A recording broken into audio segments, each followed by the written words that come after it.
gotta adjust. Welcome back to another video. We want to do a reaction. We used to be slaves. Jesse Lee Peterson. Let's get it. Let's go.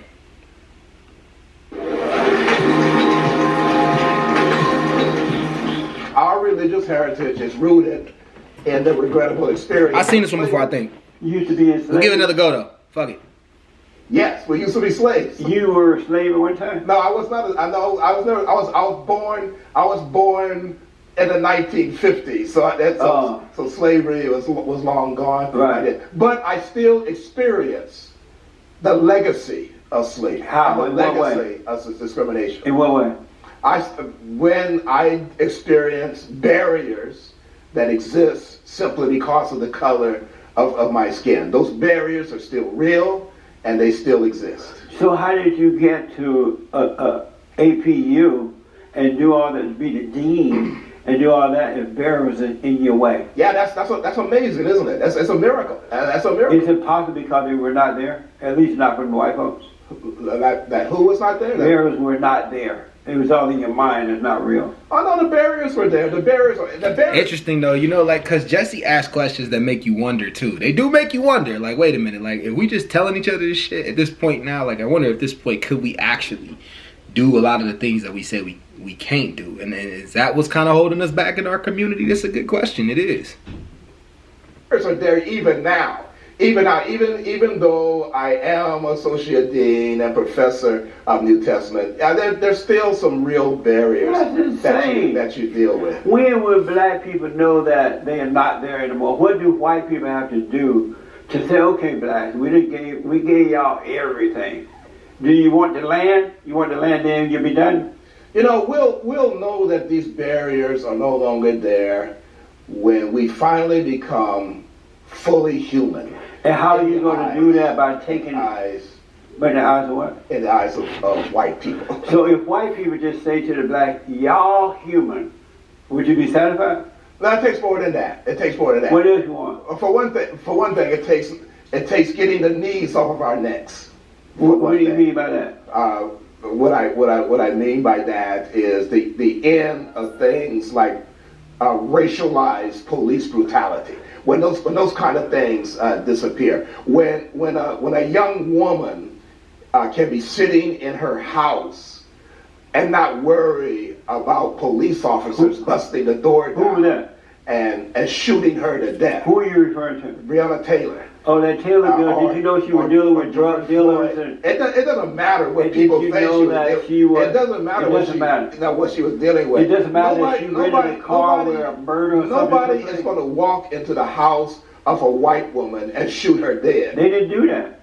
They didn't do what? They knocked before they went in. The boyfriend, or maybe even her, shot at the cops. No, they didn't just walk in. No, they busted the door down. No, but they didn't walk in. It was a knock, and then they went in. They did not identify themselves as police officers. The young man thought that some other group was breaking in. He shot himself. The drug dealer? They returned fire, and they killed an innocent woman. When you say young man, are you referring to the drug dealer that you were with?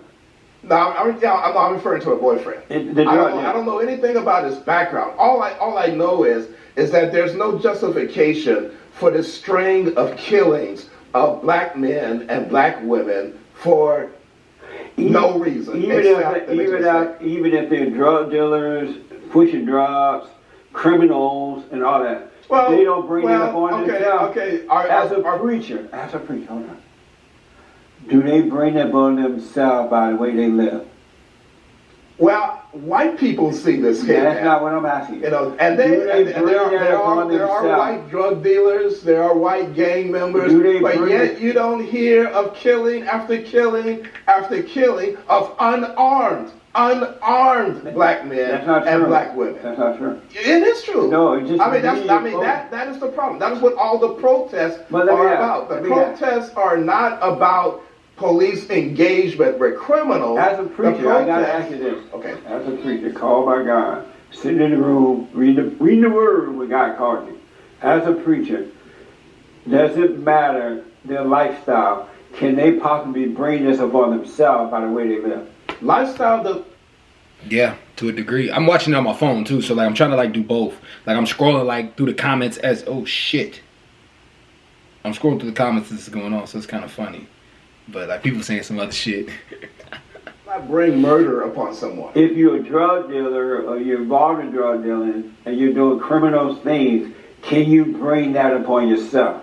A lifestyle can lead to consequences. So is it possible to tell a woman and whoever, Floyd or whatever his name was, brought that upon themselves based on their lifestyle? Is that possible? No, not under these circumstances. It was racism that brought that consequence upon her. Do you believe that white people discriminate against blacks? Yes. Do you discriminate?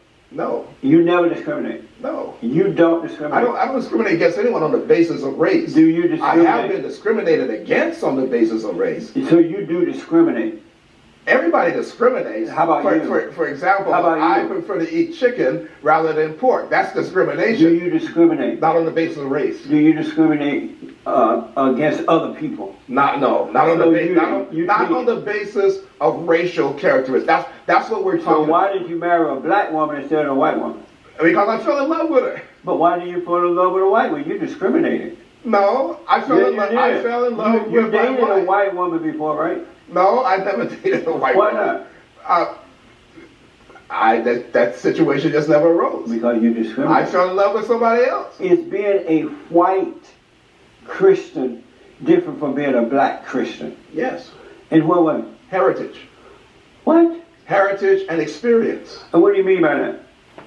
Black people, even black Christians, have experienced a racial heritage and history in this country that white people have not experienced. In fact, white people have been responsible for black people experiencing this history and heritage. With being born of God?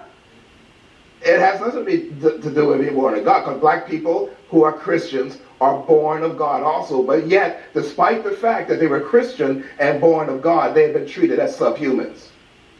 I agree with you that the Arab did treat them that way, because it's the black that sold Arab? it. Was the black that sold the Arab. I'm talking about racial history in the Americas. It was the black that sold the Arab. It was the black that sold other blacks to the Arabs over in Africa, Mummy Africa. And then they went, and the Arabs sold the blacks around the world. I do agree with that. So they were treated cruelly for that reason. Now you're blaming the victim. The legacy. How the Arabs the legacy. Who was the victim? The Arabs that bought them? Somebody in the comments said, this goofy ass dude need to shut the fuck up and live his own life. I don't know if he's talking about Jesse or if he's talking about the other dude. The black chattel slavery and the Middle Passage are the responsibility of European and European Americans. What the? There were black people who owned slaves here in this country.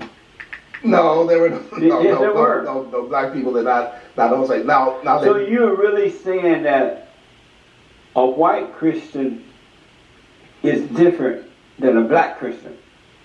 Yes, Christianity does not occur in a cultural vacuum. All Christian expressions are cultural expressions of Christianity. There's no such thing as an absolute value neutral, culturally neutral Christianity. That is a myth. If you find a culturally neutral Christianity, that's just white Christianity pretending to be culturally neutral. All Christianity is some type. Huh? Where you get all Christianity is what? All Christianity is some type of cultural expression. Where do you get all this from? It's history. It's history. It's study. You just read. Do you love white people? Yes, I do. You love white people? I love all people. So that's what God teaches us to do. You love white people? You shall love everybody. We do not have the luxury of hating anybody. That's true. Do you love Martin Luther King Jr. taught that. Martin Luther King Jr. said, I will not be... Because of time, do you love white people? Yes, I just answered that question. Do you want your students to see themselves as black first or as a Christian first? There is no distinction. How do you make that kind of distinction? They have to see themselves as who they are. And if they are Christians, if they're black, their Christian identity is tied up in their black identity. Their black identity is tied up in their Christian identity. There is no separation of that. There is no neutral Christianity. So do you want them to see themselves as black first or Christian first? I want them to see themselves as human first. See themselves as human first, who happen to be black and Christian. So Christian third. No, it's all together. It's like Father, Son, and Holy Ghost. Who's first? Father, Son, or Holy Ghost? No, those three are one. Amazing. Hey, always good interviews. I definitely like listening to Jesse talk. Jesse's a funny guy, man. And hey y'all, it is what it is. I was reading the comments the whole time. I was listening and I was reading the comments, and the comments was, I was trying not to just start laughing on camera because I'm like, this dude is people were clowning the comments. Anyways, though, I'm out, y'all. Peace. Bye.